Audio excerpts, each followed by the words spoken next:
Okay, this is Sheila. I am the senior dealer consultant at Dealer OMG. Quick background, I spent over a decade in fixed ops predominantly at the dealership level, but I have worked in every single role from sales to a porter to parts to warranty, etc. And I am here with my colleague, Ashley. Hi there, I'm Ashley. Little background on me. I worked at the dealership level for 17 years as a social media director. I also worked in a BDC operations before that, doing all kinds of things with marketing. So I've been around the block. And we're here with the Word on the Street podcast to help provide some value and some information to our automotive dealer clients.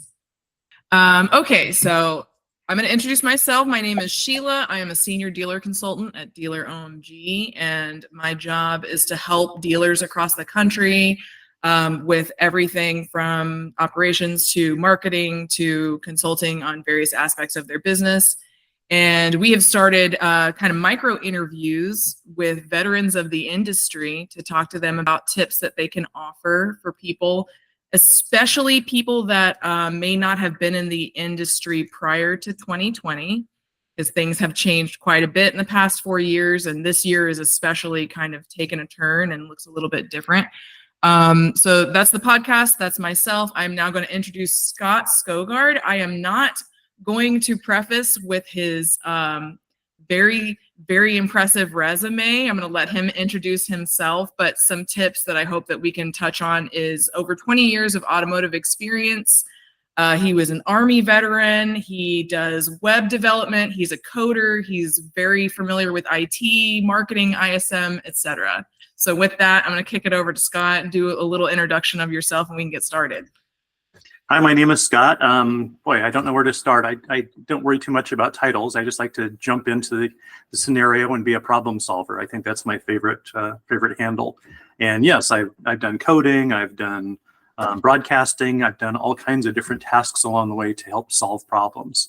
So my biggest point of pride is helping individual salespeople get more and more successful and get to that life stage where they can take care of themselves and their families very comfortably. That's my biggest accomplishment, I think.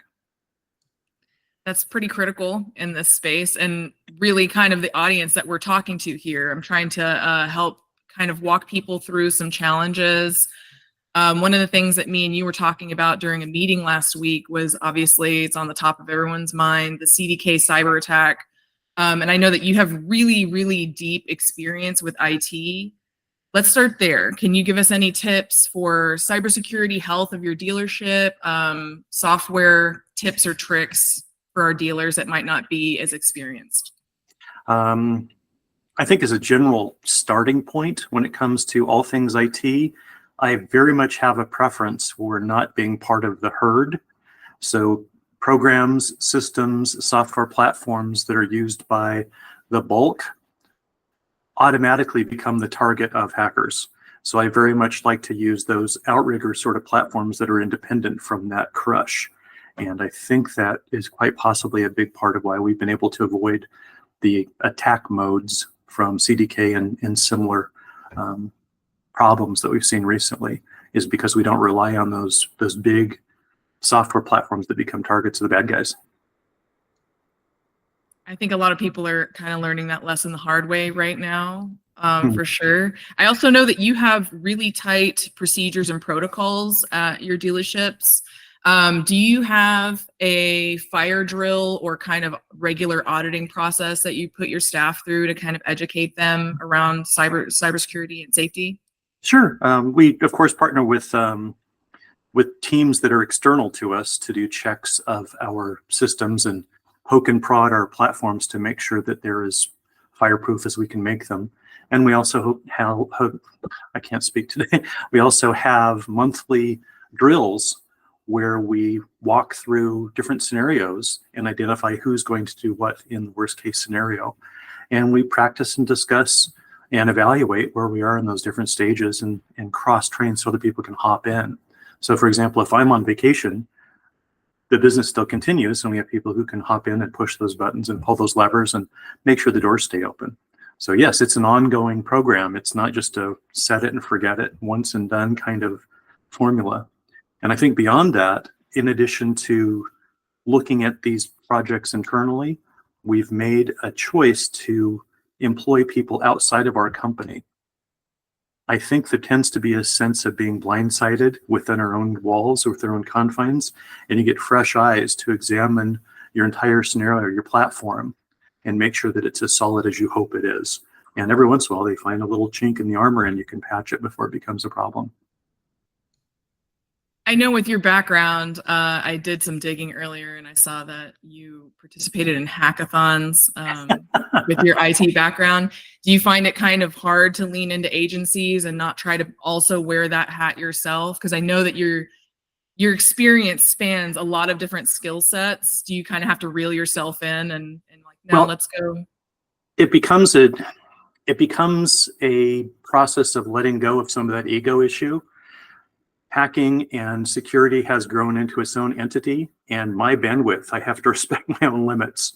So I focus on where I can be the most impactful and perhaps where I can be more unique, and let agencies handle some of those ongoing evolving technologies that I frankly don't have time to dig into as much as I used to. And clearly hacking is one of them. Back in the early days when I was hacking on little 8-bit machines with Bill Gates, the entire technology platform has evolved by leaps and bounds. So I choose to get myself out of the way and let the current professionals hack away. I appreciate that so much. One of the things that me and you had been talking about recently, you had mentioned a stand-up meeting that you had presented to some of your staff and some tips specifically about how the automotive industry is changing right now, but it's similar to things that we've seen in the past. Can you talk a little bit about that? I would say it's more than a meeting. I think it just gave you a glimpse of a cultural lifestyle that we have and that we continue to maintain. The majority of us managers in this current organization have been around long before the COVID debacle and all of the changing of tempos that we've experienced pretty much from 2000 through recent days. And all of us experienced people foresaw this transition, things getting back to, quote, normal business. In anticipation of that, part of our job, I think my responsibility, to be clear, has been to prepare the younger, less experienced individuals in the team for this inevitable transition. It's more than a speed bump. This is a complete life change for many of them. And so the thumbnail sketch of that series of conversations is one, don't panic. People still buy cars. The business continues. We're still open and experiencing operation. It's not stopping completely. It's simply changing. And what it's doing is changing to the way the industry has been for most of the past 100 years. It's simply going back to normal. So don't panic. We're just going back to a normal business platform. Along those lines, what I've been preparing my staff to do for the past 2.5, 3 years is to work on processes. There was so much that was too easy during COVID. It was a snap.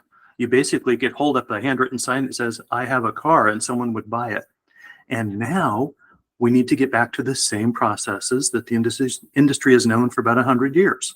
You have to make phone calls. You have to follow up with customers. You have to schedule appointments. You have to get your cars detailed. You have to be to work on time. All of those routine things that us old school guys took for granted, we now have to remind everyone that's the way that businesses run. So go back to the normal processes. And quite frankly, most of my reports now are less about IT, less about Google tracking, less about a number of ads that I'm running, and it's more and more about processes. How many phone calls, how many text messages, how many emails, how many appointments, down to the granular level of each individual salesperson so that we can track activities and processes. And then I think the other important piece of this cultural puzzle is to maintain standards for yourself in terms of advertising, standards for yourself in terms of SEO and SEM, and keeping all of the rails in place. I see a lot of people panicking and either stopping all advertising completely because it's not working, they're afraid, or just throwing everything against the wall and praying. It's the same old method we've had for a very long time. You have to have an investment in your advertising and then measure the results, get back to simple ROI. And as things continue to change, we'll see those effectiveness channels shift as well. Someone might be responding to email in your market where someone else is responding to print in another market. Monitor the effectiveness of each channel and then adjust them as this market continues to evolve. It's not rocket science. It's not new. It's just a reminder we're back to business that we used to know. I think that is hugely critical right now. With the panic that you mentioned, a lot of people are making some emotional decisions and deciding, let's rebuild my entire strategy, even though that's been working for me for 3 years or what have you. Let's slash, we don't actually need SEM. We don't actually need to be on social. We don't actually need to do this. You have also mentioned to me before that a big part of your relationship to your staff is communicating positivity and kind of optimism in scenarios like this. How do you kind of pat their hand when times look scary like this and just let them know, like, we've seen this before, we're going to be okay? Any tips on calming them? That's a great question. And it's something that I don't see often. So many people in our industry and other industries, when times get tough, when challenges occur, we immediately panic and we just start slashing prices. Let's give it all away. And in the bigger picture, if we step out of our own experiences in our own industry and look at places and processes that are successful and continue to be wildly profitable, it's not about slashing prices and giving things away. It's completely about user experience. It's good old-fashioned business. And I love to highlight examples when I get reviews from customers who write on Google, this is what happened. Sheila gave me this amazing experience. I came in completely frustrated and scared, and she took care of me, essentially held my hand, and walked me through every single stage so that I got exactly the result I needed. Those same kind of examples that I can demonstrate to the crowd in front of those individuals who've been highlighted work wondrously and go for miles because it highlights the experience that people get and what they expect versus what reality is. We can deliver so much more than they're ever prepared for. And the more we deliver a message to our teams, a culture of success and excellence over giving the farm away, the more we can see that kind of result grow. And quite frankly, we're still in a position as a dealership that we're not discounting all of our new cars. We actually have dealer markup, which is so foreign these days to so many brands. We are able to maintain our profit level because we maintain our service level. It's all about the experience first, and then everything else will click into place secondarily. The proof is in the pudding there. Yeah, I hope that answers your question. It does. You've always been really forthcoming with tips and tricks with me, just when we've kind of talked about some things that you've done to highlight on your website, for example. Some worth noting are your EV resources for your EV customers. I know that you have a pet page for your staff to kind of help engage with the community and humanize you a little bit. I know you feature your peacocks that are native to your dealership. What are some things like that that dealers can do that are in some cases free or easy to execute to kind of make them stand out while times are getting a little bit more challenging this year? It's actually been a lot of fun to empower people who are passionate about reaching out. Ironic as it is, sometimes we walk around and we look to see what people are doing that we can point our finger at and say, don't do that because you're impacting our business negatively. And it's been fun to walk around and see the people who are engaged with TikTok or Facebook or Instagram or posting socially, and then enlist them to do that on our behalf. It's been a blast to get some of the girls who answer phones, in my case, are the best ones that post on Instagram. So I said, look, part of your job is to post on behalf of the dealership. And they've made some incredible things that I haven't had to edit or cross-reference or do anything with, just to give them the authority to publish this incredible content. And some of it's gone incredibly viral because they're empowered. It's been a lot of fun to watch. I think one of our favorite ones, we had an ASMR video where a vehicle just came off of the transport, still covered in plastic and all of the glued on strips and all the stuff that makes it look like not a vehicle.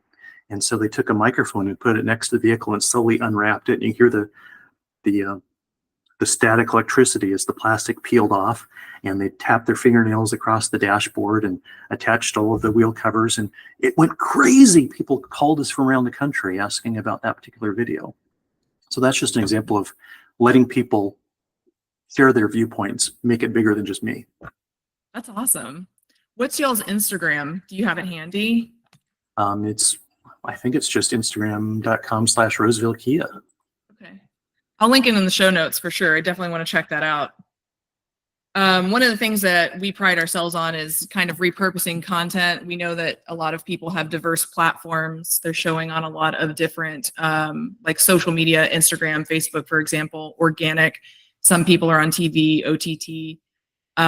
It's definitely an important thing to try to utilize stuff like that. It humanizes your store. It definitely engages the community from an organic standpoint, and it works really well on social as well. Are we forgetting anything, Scott? Any tips or tricks for our dealers that we haven't mentioned? How about acquisition? Do you have any tips for acquiring right now while auctions are aggressive? I wish I did. That's a tough one. Commodities are what they are, I suppose. I think the biggest thing that I would convey is to stay positive, to stay a focal point for your team. And one of the things that I find personally to be a bit of a drag is the time it takes to go to these meetings. But I find it's so worthwhile because I make a point of waiting until the end of each meeting. And when everyone has said what they need to say, to stand up and give a little point of view, a Scott story. And I love to think each week in my big meetings what perspective I can offer, what it was like to stand in the trenches in military adventures when I was in the 82nd Airborne, what it was like to work with the Nordstrom family when they were trying to open a new store in a region they'd never sold before. All of these different crazy experiences I've had outside the industry to try to give perspective to individuals. You're not alone in terms of building business and growing your platform and your awareness. Use the lessons of those who've come before so that you don't have to experience all of the challenges that you would otherwise. And it's been, to me, a really impactful investment of time and sharing expenses to let people know. Not only are we not in this alone as an industry, we're not alone in terms of the entire American experience. Business will continue to build and grow and evolve. Let's go do it. That's such an awesome thing to end this on. I think that was perfectly encapsulated what we're trying to do. Just offer assistance. You're not alone. Talk to your peers. Talk to the people that have been here before. They've witnessed this. They have some tips and tricks for you. I think that was an excellent, excellent way to close that. I really appreciate your time, Scott. And I'm going to leave y'all with this. If anyone has any questions or follow-up about this, you can reach me directly at Sheila@dealeromg.com, or you can add me on LinkedIn. And I will end this here. Thanks. Thanks, Sheila.